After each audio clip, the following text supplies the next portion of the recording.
Hey everyone, welcome back to a new video. In this video, we are going to discuss about the use of units of measurement in Odoo 17.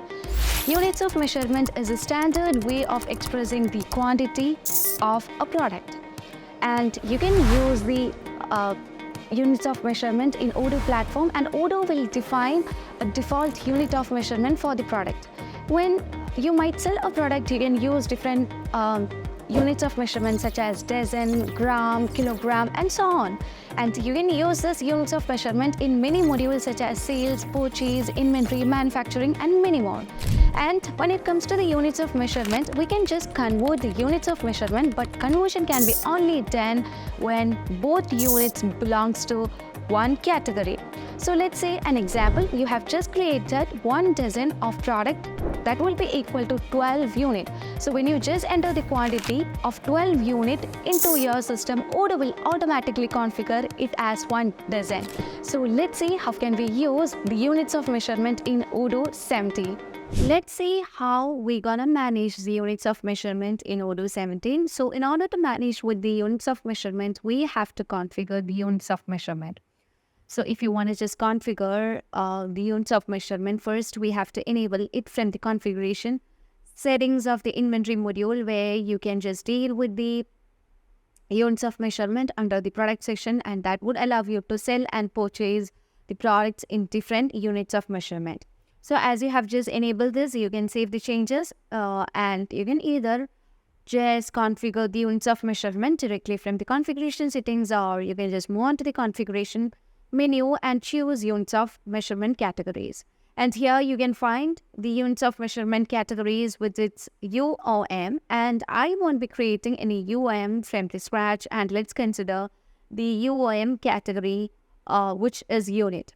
So as you choose that, here you can see the unit is the reference unit of the measure for this category, and dozen is bigger than the reference unit of the category, which means a dozen will be equal to 12, which means that if you are just setting it as 1 dozen, then 1 dozen will be equal to 12 unit.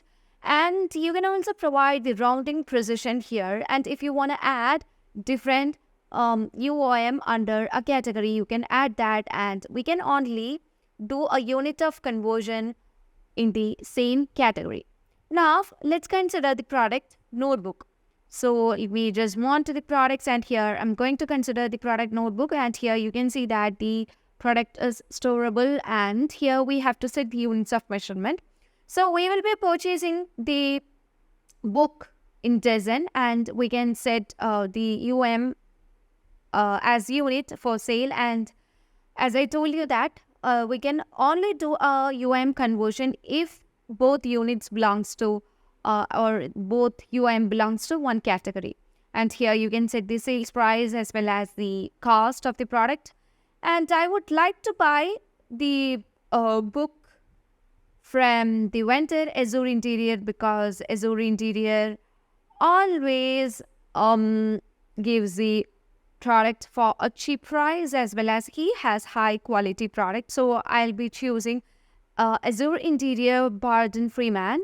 And afterwards, let me save this. And you also need to keep in mind that as we haven't done any stock transfer, we can change the units of measurement. Once the stock transfer is done, you cannot change the UoM of a particular product.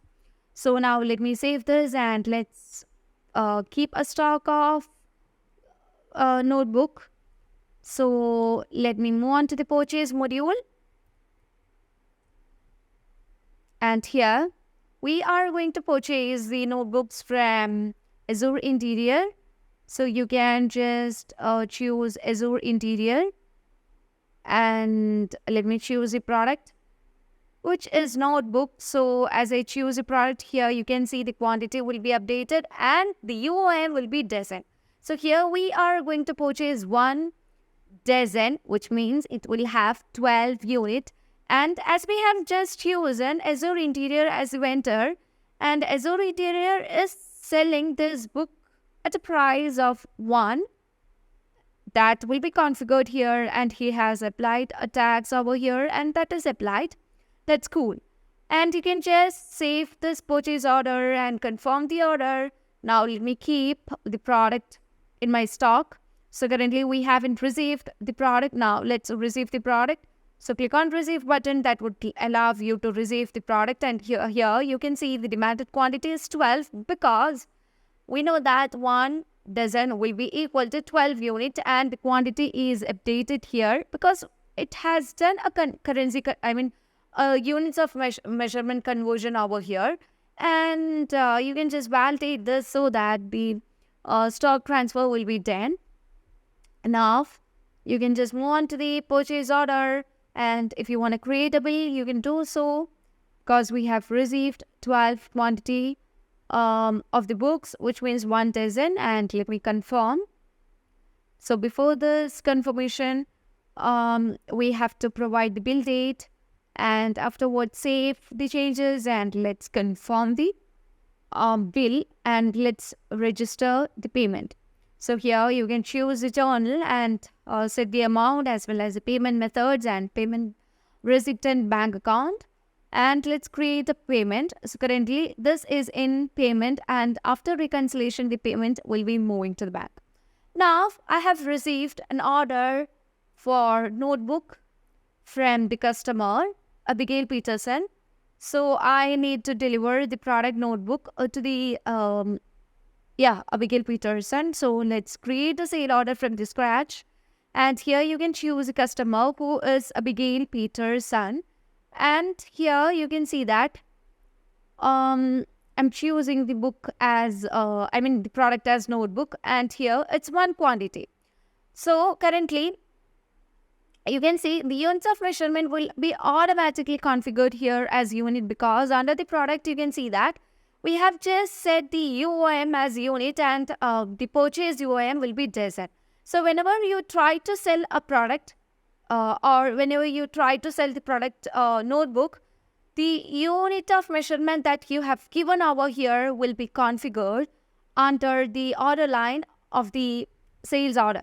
So that is configured here, and currently we are just choosing 1 quantity of the book, and if you want to change that, you can change. And I have just received a 6 quantity of book, so I need to deliver 6 units of book to my customer Abigail Peterson. So you can see the amount will be calculated here. We know that the price of the book is 3, and 6 into 3 will be 18, and $18 will be the total price of the book, and additional a tax will be added with that. And here you can see the tax will be added with the price of the book, and here you will get the total. Now let's confirm the sale order, and we need to deliver the item to the customer Abigail Peterson. So here you can see the demanded quantity and the delivered quantity. The demanded quantity will be shown here, and finally we need to deliver this. So in order to deliver, click on the validate button so that we can just deliver the items. And let's move on to the sale order, and let's create an invoice for this. So I'm going to create a regular invoice. So you can just click on create a draft invoice and confirm this, and that allows you to create the invoice. And finally we are making or registering the payment. So create a payment, and after reconciliation the payment will be moving to the bank. So this is how we deal with the units of measurement. Units of measurement is very important in Odoo, and without setting or configuring the units of measurement, you cannot just create a product in Odoo. So hope this concept is clear for you. As always, stay awesome, and thank you for watching the video.